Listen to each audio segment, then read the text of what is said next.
Assalamualaikum warahmatullahi wabarakatuh. Abang Po di mana aja berada. Ketemu lagi sama Babe di channel Cerita Babe.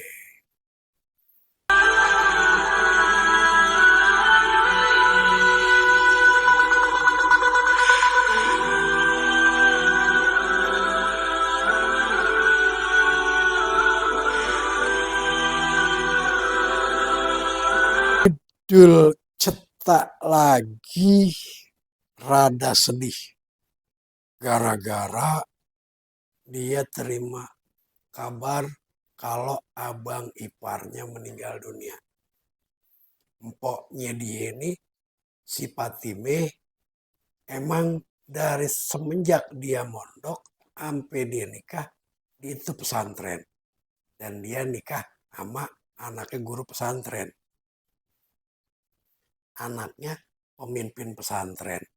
Sehingga nyambung dah tuh dia. Habis aliyah, kuliah, dia ngajar di situ. Bakti lah ya. Begitu nikah sama anaknya yang punya pondok, punya anak. Tapi anaknya baru umur 3 tahun, lakinya meninggal dunia. Si Patime kepengennya pulang ke rumah ke Jakarta. Kagak pengen balik lagi. Tapi kata mertuanya, jangan ngambil keputusan sekarang. Besok aja. Pulang sama-sama ke Jakarta. Ini mertuanya pengen ngomong langsung ame orang tuanya Patime. Begitu ceritanya. Hari itu si Dul pergi ke Langgar. Dia ketemu sama saudara-saudaranya yang di Langgar. Dia kasih tahu kalau empoknya itu, laki empoknya itu meninggal dunia. Dan nanti malam Jumat kira-kira dia mau ngadain tahlilan di rumahnya Sidul. Rencananya kayak gitu. Sambil ngasih tahu dah tuh kalau abang iparnya meninggal dunia. Malam itu juga Babe Saim kepengen datang ke rumah Sidul. Habis Isya. Entak habis Isya Sidul masih di kamar, Babe Saim udah datang. Yang nyambut kedatangan Babe Saim itu emaknya Dul Cetak. Lu Im datang juga akhirnya. Iya Pok, udah lama banget gua kagak kemari. Kate Babe Saim sama emaknya Dul Cetak. Gimana kabar lu? Sehat alhamdulillah. Cuman itu Im, gua dapat kabar lakinya si Patime meninggal. Ntar lah si Dul yang cerita. Tapi saya si Dul juga udah bilang, kalau lu mau datang malam ini. Makanya tadi sore gua ke warung Posak beli terigu. Gua mau bikinin empleng loh, nunggu dadon. Tinggal gua goreng. Nah sekarang lu mau minumnya apaan? Teh tubruk apa kopi tubruk? Kata Babe Saim, itu tawaran yang menarik dua-duanya. Bingung juga gue nih, ngopi apa ngeteh nih? Kopi aja dah kalau gitu. Kata Babe Saim. Ntar kalau gue pengen nambah ya gue ngomong dah sama lu. Kata Babe Saim sama emaknya Dul Cetak. Dul Cetak begitu rapi dari kamarnya, dia ke depan nyambut Babe Saim, cium tangan, nanya, Beh duduk di dalam apa di luar? Di luar aja Dul. Sambil gue mau mandang-mandang ini mainan baru gue. Vespa. Begitu kata Babe Saim sama Dul Cetak. Beh, laporan tadi udah dipelajarin. Hehe, belum Dul. Gua sibuk ngutak-ngatik. Sama gua lagi giro nih. Sama nih motor. Lagian juga masih ada tukang bikin kandang kambing di rumah gua. Jadi gua belum sempet nengok itu laporan. Kata Babe Saim sama Dul Cetak. Ntar dah pulang dari sini baru gue pelajarin dulu ya. Lagian ada hal penting yang gue omong-omongin sama mak lo sebenarnya. Gue keingetan, makanya gue pengen nanya sama dia. Ya sekedar nanya aja sih Dul, urusan ini. Nggak berapa lama itu empleng keluar. Anget banget, masih panas banget. Minyaknya masih kelomoh banget di gorengan. Ya ini yang namanya terigu itu Abang Po selalu ada di rumah orang Betawi dulu. Kalau pagi goreng terigu, kagak pakai apa-apa terigu doangan. Ya, kalau sekarang tepungnya udah macam-macam, ada masena, ada ketak, ya ada macam-macam. Kalau dulu mah timbang terigu doang. Nah terigu itu digorengnya kalau ada nasi ya pakai nasi. Kalau ada apa namanya kacang panjang nih digoreng pakai kacang panjang. Tapi kalau cuma terigu doang juga bisa enak. Tinggal dikasih garam sama gula. Garam buat manisin, gula buat garam kok buat manisin. Garam buat gurihin ya. Gula juga buat manisin. Begitu. Tapi gulanya kagak dibikin terlalu manis ya, cuman sekedarnya aja. Nampleng itu enak juga kalau dicampurin sama usam kelapa sebenarnya. Jadi kayak pancong itu mah jadinya. Tapi kalau kue pancong kan pakai cetakan. Kalau ini digoreng di pakai penggorengan. Lagi gorengan empleng zaman dulu ngapa enak amat ya karena gorengnya juga bukan pakai kompor. Tapi ya masih pakai kayu masaknya. Jadi empleng itu bau-bau asapnya itu masih enak aja. Dicocol pakai gula, pakai teh. Nggak usah pakai gula kan tehnya teh tawar aja begitu, nggak usah manis. Sampai di mana tadi? Oh iya, dikeluarin dah itu. Pleng keluar. Makan lah, dicocol lah, ngobrol lah, ngalor ngidul. Rine, kata Babe Saim manggil emaknya Sidul. Iya bang, kenapa? Nih, mumpung gua ada di sini sama Sidul sama lo. Gua pengen nanya. Ini bang, gua negesin aja ya. Soalnya biar gimana, Daim itu kan sohib gue, dia sohib, geng keras itu dulu. Nah gue mau nanya, urusan warisan daripada Babe Nasir itu rapi kagak? Ya tahu dah bang, dibilang rapi. Dia pada dibilang rapi ya kagak, dibilang kagak ya rapi. Dibilang kagak rapi, ya dia pada tahu nih 4 orang saudaranya nih. Kalau di situ ada bagian Sidul, ya kalau gue mah cukup aja sekarang. Nah ini kan kita mikirin ke anak ini. Begitu kata emaknya Sidul. Dibilang rapi, ya belum ketahuan bang berapa dapetnya, kapan dibaginya. Loh kok begitu? Encangnya Sidul. Ya serba salah juga sih bang. Bagaimana kagak serba salah. Rumah induk ditempatin dia.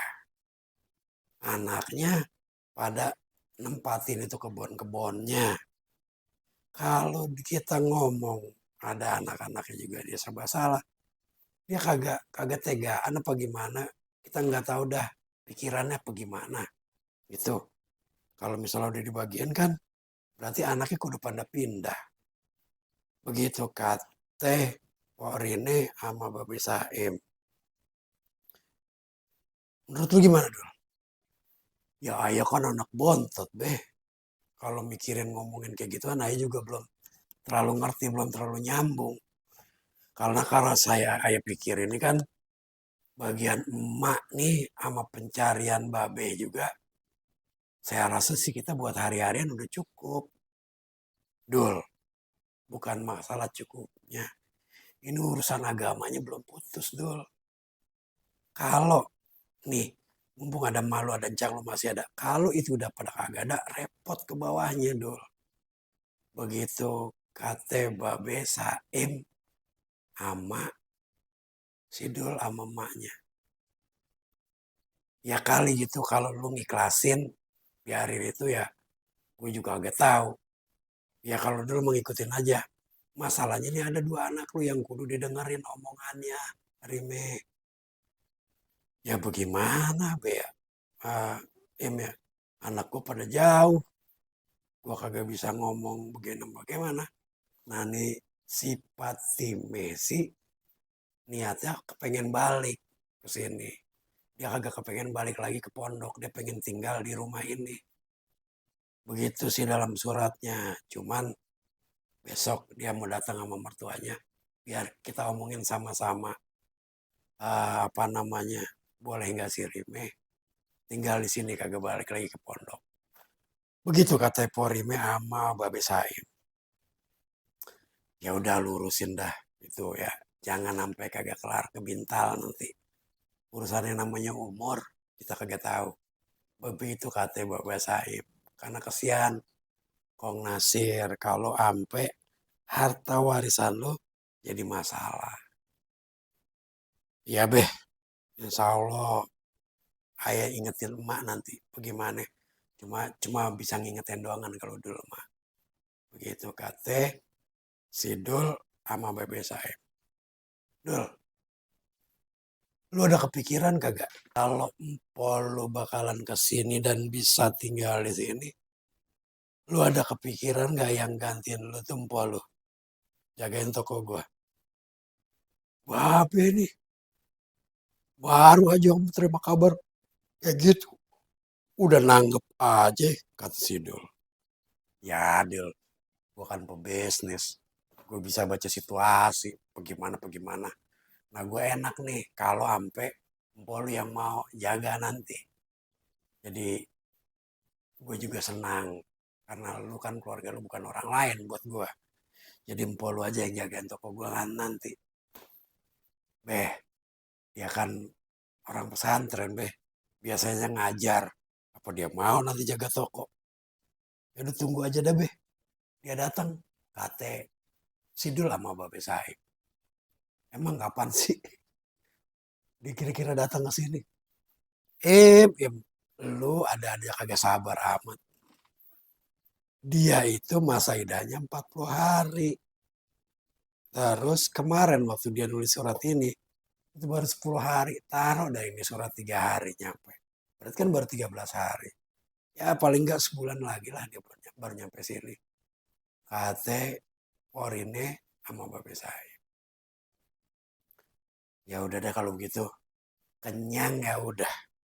Urusan beres ya udah. Gue pengen nyoba lagi nih keliling. Naik kendaraan baru gua. Vespa dul. Kata Babe Saim. Dul, remeh, yang namanya umur udah punya yang kuasa. Lu jangan terlalu sedih. Kepergian mantu sama ipar lu dul. Ya, semua ini ambil aja pelajaran hikmahnya. Tuhan lebih sayang sama lakinya si Fatime.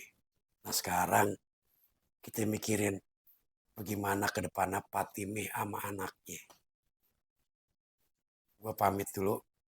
Dan nanti kalau si Fatime datang, kasih kabar gue dulu ya. Kapan kira-kira dia mau datang. Begitu kata Babe Saim. Babe Saim pamit ame Sidul pulang ke rumah. Abang Po, nah kira-kira nih. Begitu si Fatime datang ke Jakarta sama mertuanya dan dia diskusi nih ya, ngobrol bareng, diizinin nggak nih Fatime tinggal di Jakarta, kagak balik lagi ke kampung. Mau tahu jawabannya? Tonton di video selanjutnya. Makanya yang belum subscribe, kita ketemu di video selanjutnya. Babe singgah undur diri. Wabillahi taufiq walhidayah. Wassalamualaikum warahmatullahi wabarakatuh.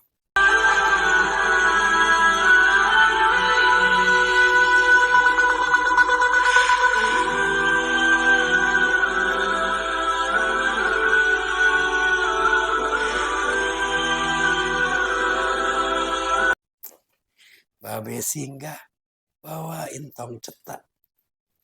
Tong cetak anak Babe Daim. Tong cetak anak yang soleh. tong cetak ke mane-mane. Beri tenye